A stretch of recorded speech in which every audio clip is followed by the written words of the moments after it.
Hello everyone. आज का शीर्षक है तीन इच्छाएं। एक पुरानी कहानी मार्गोट जैमाक द्वारा लिखी गई, हिंदी में अनुवादित है मुरारी लाल थानवी द्वारा। बहुत पुरानी बात है। घने जंगल के बाहरी हिस्से में एक आदमी और उसकी पत्नी शांति से अपना जीवन व्यतीत कर रहे थे। पूरे साल वे दोनों लकड़ी काटने का काम करते थे। हर सुबह सूरज उगता और वे जंगल में चले जाते, वहाँ के पेड़ काटते और उनकी लकड़ियों के गट्ठर बनाते। शाम के समय वे उन्हें घर ले जाते। काम कितना कठिन है और कितनी देर तक चलता है, इसका उन पर कोई असर नहीं पड़ता था। इतना काम करने के बावजूद भी उन्हें कई बार भूखा रहना पड़ता था। एक दिन सुबह वे जंगल में अपना काम कर रहे थे, तभी उन्होंने बहुत ही धीमे स्वर में पुकार सुनी, मदद करो, मदद करो, कोई मेरी मदद करो। ऐसा लगा कि यह आवाज़ पास ही के गिरे पुराने पेड़ से आ रही है। वह आदमी और उसकी पत्नी दौड़कर उस पेड़ के पास गए। वहाँ जमीन पर पड़ा एक छोटा सा भूत अपनी टांगों से पेड़ को धक्का देने की कोशिश कर रहा था। उसकी पूंछ गिरे हुए पेड़ के नीचे फंसी हुई थी। मदद करो, मदद करो, थका हारा भूत रोते रोते बोला। हमें तुम्हारी मदद करके अच्छा लगेगा, उस आदमी और उसकी पत्नी दोनों ने एक साथ कहा, और वे उस पेड़ को तब तक धक्का देते रहे जब तक कि पेड़ लुढ़क नहीं गया। भूत सीधे हवा में उछल गया, अपनी मस्ती में मस्त होकर अपनी पूंछ लहराने लगा। आपने मुझ पर जो दया की उसके लिए आपको धन्यवाद, वह बोला। जब से यह पेड़ गिरा है तब से मैं बड़ा कष्ट पा रहा था। आपने मेरी जान बचाई है, इसके लिए धन्यवाद। मैं आपकी तीन इच्छाएं पूरी करूंगा। ये इच्छाएं तीन ही होगी, सो ठीक से सोच विचार कर मांगना। मेरे दोस्त, तो अच्छा चलता हूँ। इसके बाद वह टहनियों के बीच उड़ा और गायब हो गया। वह आदमी और उसकी पत्नी मन की इच्छाएं पूरी करने के इस अच्छे विचार को पाकर खुश थे।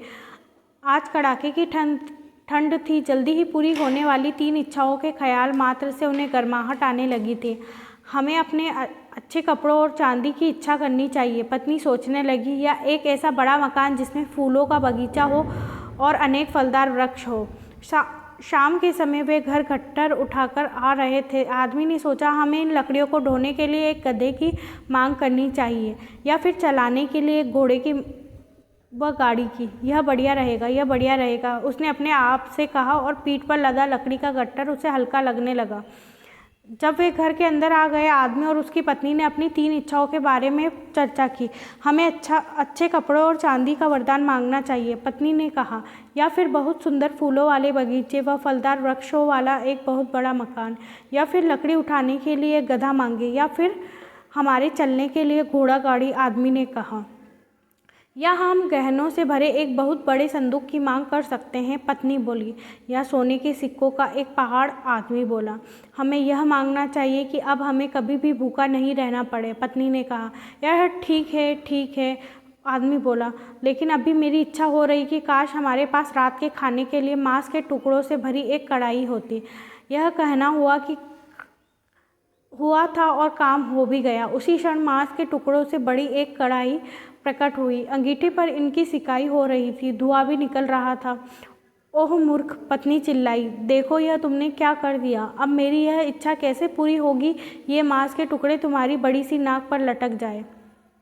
जैसे ही उसने यह कहा और हो गया, मांस के टुकड़े कढ़ाई से उछलकर आदमी की नाक से लटक गए। ओह भाग्यवान, यह तुमने क्या कर दिया, वह चिल्लाया। अब मूर्ख कौन है बताओ।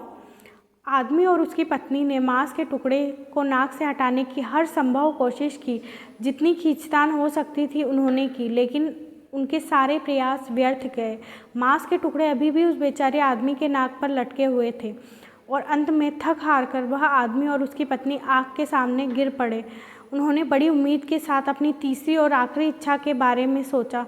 क्या यह इच्छा लकड़ियों को उठाकर ले जाने के लिए गधे की हो, घोड़ों और गाड़ी दोनों चलाने के लिए हो, बहुत बड़ा मकान हो, अच्छे कपड़े व गहने हो, या सोने के सिक्कों का पहाड़ हो? अभी भी इन सभी इच्छाओं में से कोई एक अपनी हो सकती है, लेकिन क्या यह अच्छी बात होगी कि जीवन भर आदमी के नाक पर मांस के टुकड़े लटकते रहें? दोनों ने मिलकर अंतिम इच्छा के लिए प्रार्थना की कि नाग पर लटकते हुए मांस के टुकड़े अलग हो जाए।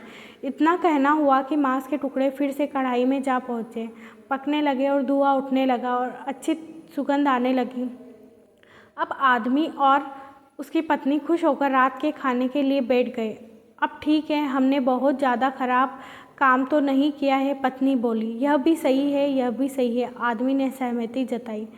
थैंक